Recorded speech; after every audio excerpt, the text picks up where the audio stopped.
Hi, this is Suzanne Goulet. The following is a recording of the article on my blog called Coaching Men, Coaching Women. Enjoy! I've recognized over the years that men are entirely different creatures than women are. Imagine that. Yes, it sure can take a while, but in the end, we do learn something over the course of our lives, don't we? We may have started recognizing the way boys were different from the girls when we were 3 or 4 years old. And from then on, we've walked forward in an unfolding journey, one that has coursed through our lives, teaching us the myriad ways in which men and women think, act, behave, and are motivated by entirely different impulses in their lives. In more recent years, studies of the male and female brain and hormone chemistry have been catching up with what we have intuitively known since childhood. Men and women are different, not just different genders of the same internal physiologies. And so it is the appreciation of these differences that we can find our way to love and support our mates, co-workers, and family members, and put down the notion that we must make the other more like ourselves. For in the knowing is the understanding. In the understanding comes the empathy. And the empathy gives rise to the opportunity to truly be of support to another, instead of just giving lip service to that which we do not understand.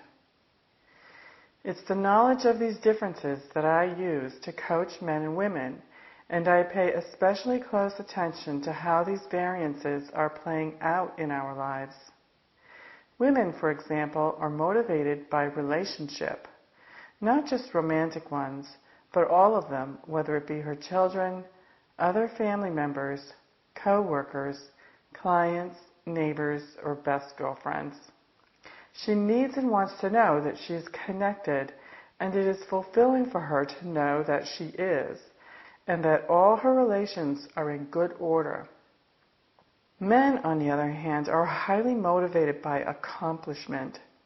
They have a goal to achieve, and it is in their realm of responsibility to get that done.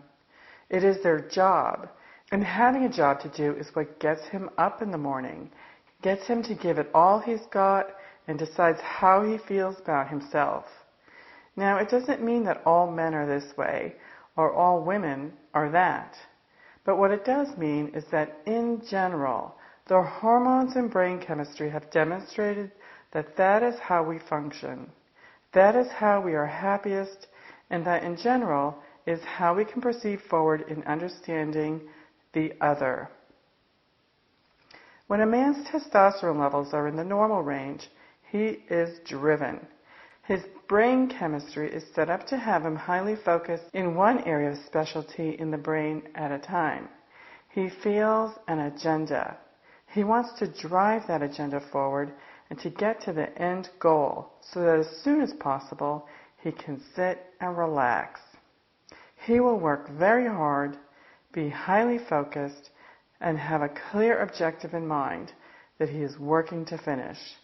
For him, interruptions, having to manage multiple tasks simultaneously, or to not have clear objectives in front of him causes stress levels to rise.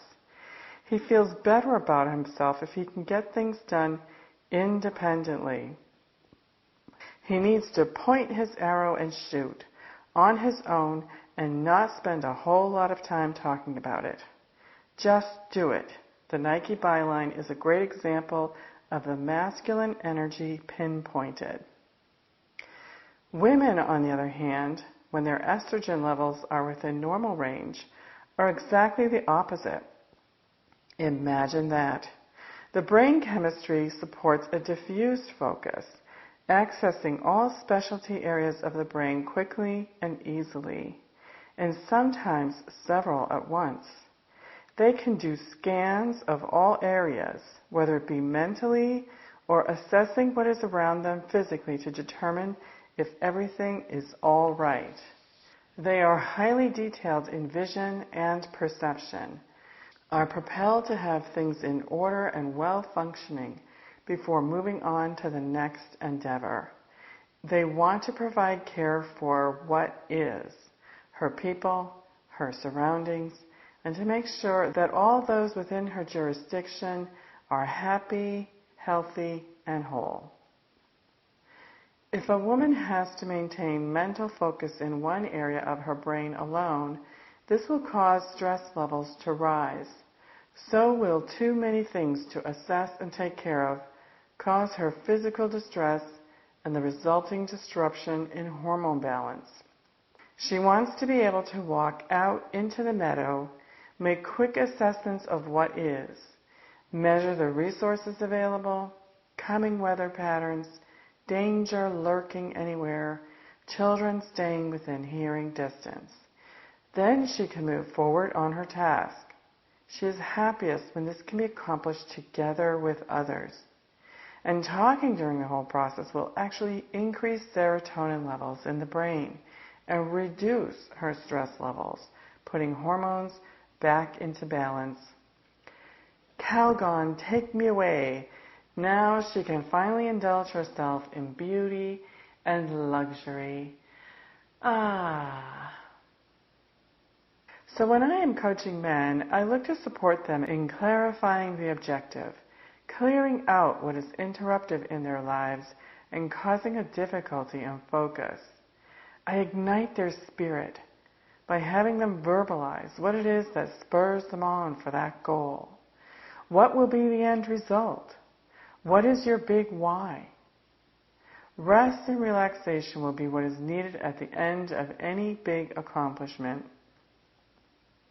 and indeed at the end of every workday, in order to replenish his testosterone levels. With women, I want to know what and whom is in their world that they feel the need to care for. Are all of these their responsibility? Or are we volunteering to do more for another than they are even doing for themselves? What area of life might be a mess that needs straightening? It is difficult for a woman to move forward unless immediate needs are taken care of. What are their own personal needs, and are they being neglected?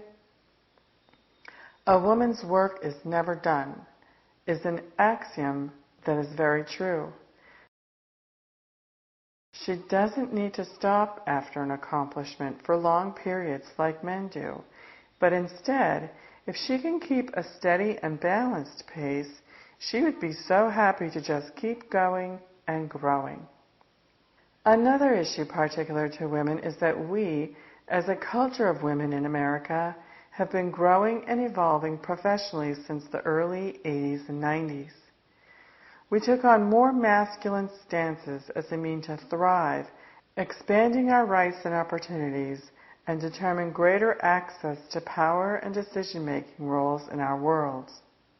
We took on more masculine stances as a means to thrive, expanding our rights and opportunities, and determine greater success for power and decision-making roles in our worlds. But we need to remember our own intuitive guidance, the way our brains work, and use that to our advantage in creating our lives. I like to remind women to be careful not to fall into the trap of trying too hard to be like men. It just doesn't work and leaves us exhausted at the end of each day. By regularly checking in with intuition on which courses of action to take, a regular and paced balance of activities and rest can be accomplished.